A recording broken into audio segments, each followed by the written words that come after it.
नमस्ते। आप सभी का हमारे YouTube चैनल पर बहुत बहुत स्वागत है। मैंने अपनी पिछली वीडियो में माता सती के जन्म और शिवजी के साथ उनके विवाह की कथा सुनाई थी, जिस कथा को आप ऊपर आ रहे आई बटन पर क्लिक करके सुन सकते हैं।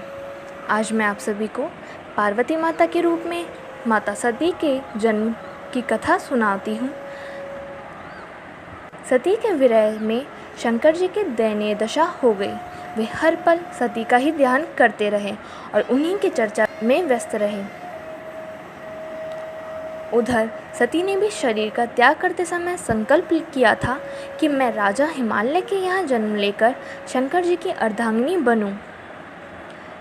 अब जगदम्बा का संकल्प व्यर्थ होने से तो रहा। वे उचित समय पर राजा हिमालय की पत्नी मेनका के गर्भ में प्रविष्ट होकर उनकी कोख में से प्रकट हुई। पर्वतराज की पुत्री होने के कारण वे पार्वती कहलाई। जब पार्वती बड़ी होकर सयानी हुई तो उनके माता पिता को अच्छा वर तलाश करने की चिंता सताने लगी। एक दिन अचानक देवर्षि नारद राजा हिमालय के महल में आ पहुँचे और पार्वती को देख कहने लगे कि इसका विवाह शंकर जी के साथ होना चाहिए और वे ही सभी दृष्टि से इसकी योग्य हैं। पार्वती के माता पिता के आनंद का यह जानकर ठिकाना ना रहा कि साक्षात जगन्माता सती ही उनके यहाँ प्रकट हुई हैं। वे मन ही मन भाग्य को सराहने लगे। एक दिन अचानक भगवान शंकर सती के विरह में घूमते घूमते उसी प्रदेश में जा पहुँचे और पास ही के स्थान गंगावतरण में तपस्या करने लगे। जब हिमालय को इसकी जानकारी मिली तो वे पार्वती को लेकर शिवजी के पास गए। वहाँ राजा ने शिवजी से विनम्रतापूर्वक अपनी पुत्री को सेवा में ग्रहण करने की प्रार्थना की। शिवजी ने पहले तो आनाकानी की, किंतु पार्वती की भक्ति देखकर वे उनका आग्रह न टाल सके। शिवजी से अनुमति मिलने के बाद तो पार्वती प्रतिदिन अपनी सखियों को साथ ले उनकी सेवा करने लगी।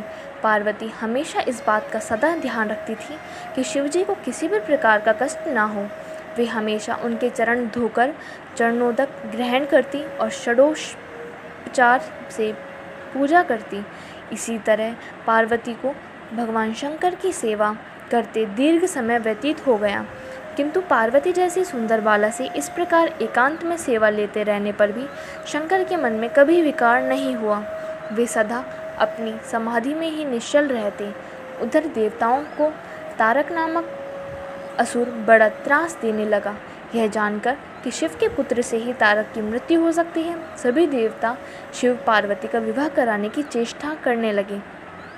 उन्होंने शिव को पार्वती के प्रति अनुरक्त करने के लिए कामदेव को उनके पास भेजा, किंतु पुष्पायुध का पुष्प बाण भी शंकर के मन को विक्षुब्ध न कर सका। उल्टा कामदेव उनकी क्रोधाग्नि से भस्म हो गए।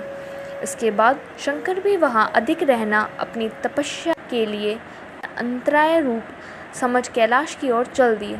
पार्वती को शंकर की सेवा से वंचित होने का बड़ा दुख हुआ, किंतु उन्होंने निराश न होकर अब की बार तप द्वारा शंकर को संतुष्ट करने की मन में ठानी। उनकी माता ने उन्हें सुकुमार और तप के अयोग्य समझकर बहुत मना किया, इसलिए उनका नाम उमा अर्थात ऊ प्लस माँ, जिसका अर्थ होता है तप ना करो, प्रसिद्ध हुआ। किंतु पार्वती पर इसका असर ना हुआ। अपने संकल्प से वे तनिक भी विचलित नहीं हुई। वे भी घर से निकल उसी शिखर पर तपस्या करने लगी जहाँ शिवजी ने तपस्या की थी। तभी से लोग उस शिखर को गौरी शिखर कहने लगे। वहाँ उन्होंने पहले वर्ष फलाहार से जीवन व्यतीत किया, दूसरे वर्ष वे पर्ण अर्थात वृक्षों के पत्ते खाकर रहने लगी और फिर तो उन्होंने पर्ण का भी त्याग कर दिया, इसलिए वे अपर्णा कहलाई। इस प्रकार पार्वती ने 3000 वर्ष तक तपस्या की। उनकी कठोर तपस्या को देख ऋषि मुनि भी दंग रह गए। तपस्या के दौरान भगवान शंकर ने पार्वती की परीक्षा लेनी चाहिए। उन्होंने परीक्षा लेने के लिए सप्तऋषियों को पार्वती के पास भेजा। उन्होंने पार्वती के पास जाकर उसे यह समझाने का प्रयास किया कि शिव जी औघड़, अमंगल वेशधारी और जटाधारी हैं और वे तुम्हारे लिए उपयुक्त वर नहीं हैं। उनके साथ विवाह करके तुम कभी सुखी नहीं रह सकती। साथ ही माता पार्वती से ध्यान छोड़ने के लिए कहा, लेकिन पार्वती अपने विचारों पर दृढ़ रही। उनकी दृढ़ता को देखकर सप्तऋषि अत्यंत प्रसन्न हुए और उन्हें सफल मनोरथ होने का आशीर्वाद देकर शिवजी के पास लौट आए। पार्वती के दृढ़ निश्चय के कारण महादेव उन्हें पति के रूप में प्राप्त हुए। धन्यवाद। इस वीडियो में बस इतना ही। तो प्लीज़ आप मेरी वीडियोस को लाइक कीजिए, शेयर कीजिए और हमारे चैनल को सब्सक्राइब ज़रूर कीजिएगा और कमेंट सेक्शन में ज़रूर बताइए कि आपको हमारी वीडियोस कैसी लग रही हैं।